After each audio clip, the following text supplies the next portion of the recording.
The name Marcus was like a cold breath in the room. Dean felt a chill run down his spine.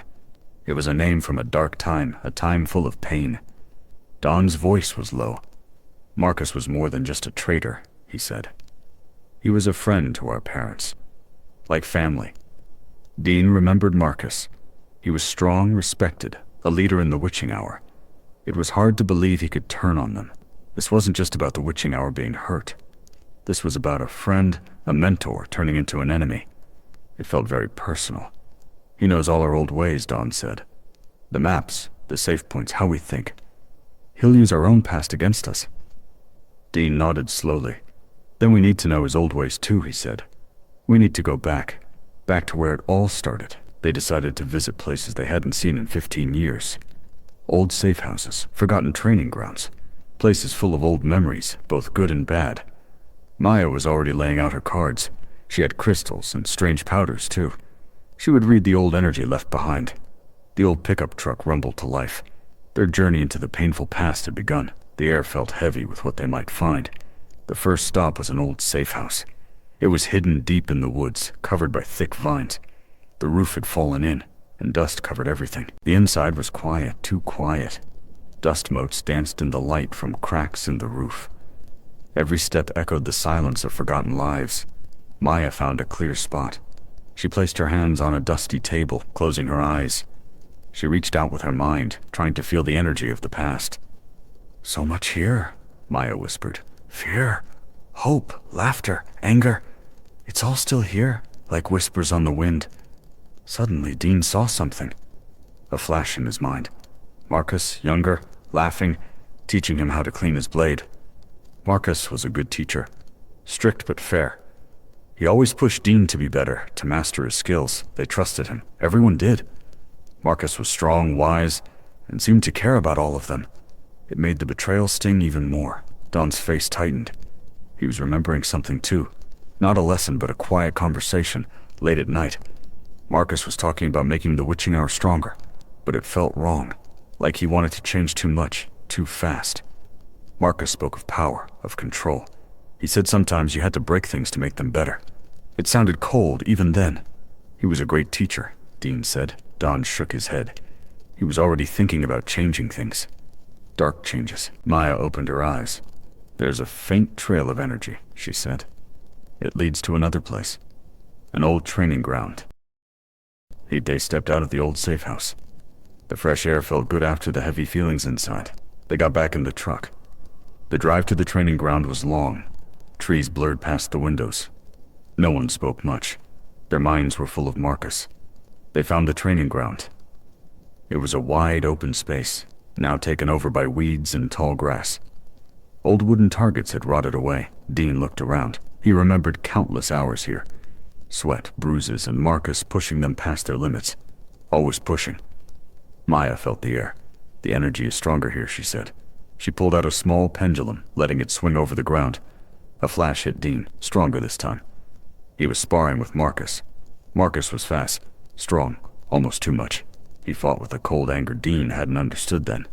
Marcus would use tricky moves, even hit harder than needed. He said it was to make them stronger. Dean wondered now if it was something else. He remembered being on the ground, hurting, and Marcus just staring. No mercy in his eyes, just a cold demand to get back up.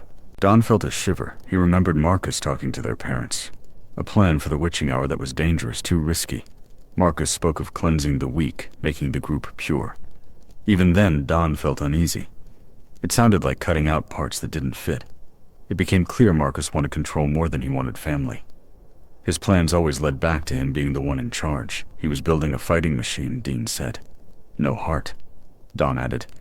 And a new kind of witching hour, built on his rules, not ours. Maya's pendulum spun wildly.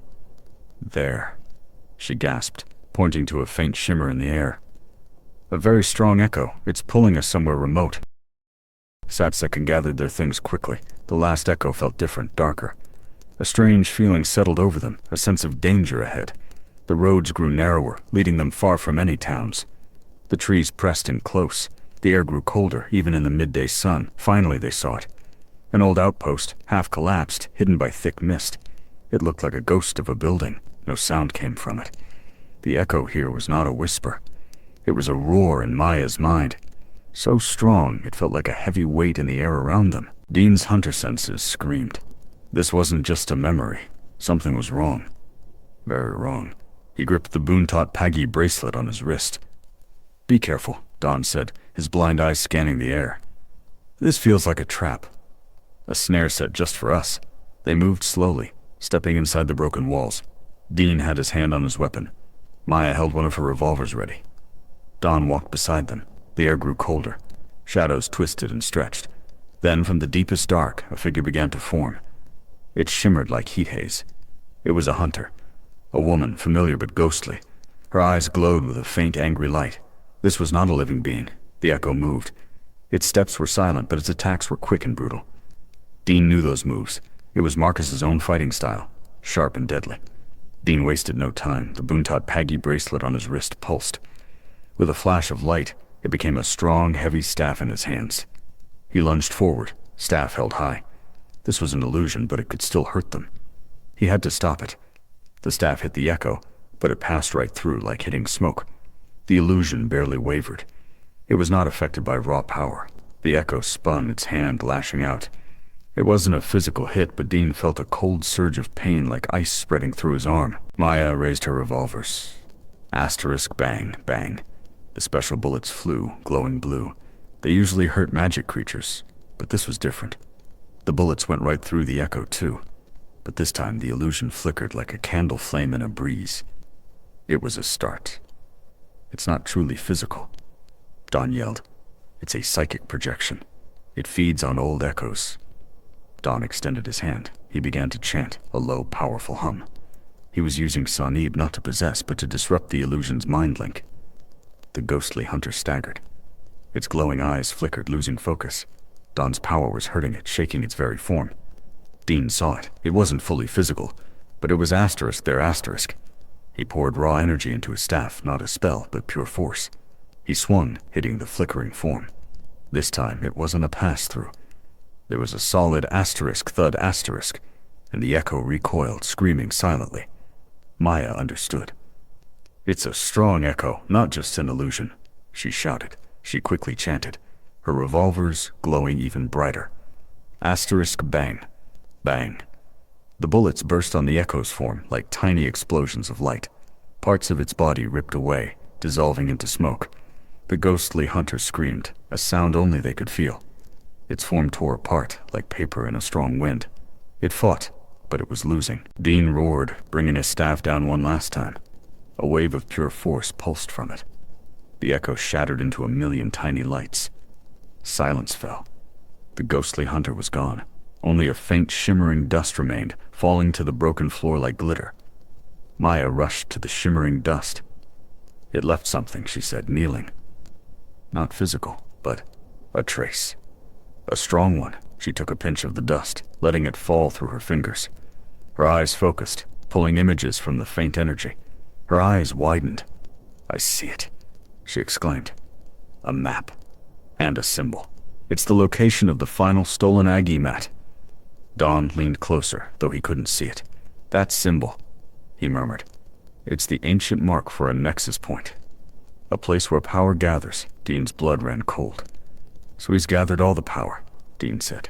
"And he's chosen the strongest place to use it. This wasn't just a place. It was the heart of Marcus's plan. The place where he would open the gate to hell, the nexus point for his dark ritual." The air in the old outpost hummed with a dark energy. They had found their answer, but it filled them with a chilling dread. Dean looked at his brother, then at Maya. They all knew. The final battle was coming, and they would be ready. They talked in low voices, making plans. Every second mattered now. They had to move fast.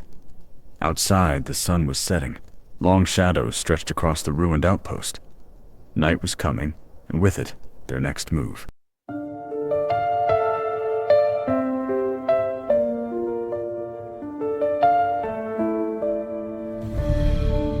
Shadows creep where the old truths sleep. City lights blur what secrets stir. From lagging streets to the city's heart, a row hunter's feet playing a dangerous part. 15 years since the cleansing scar. Now the veil's thin, not far, not far. Monsters crawl beyond the wall. He's hunting them down, gonna make them fall.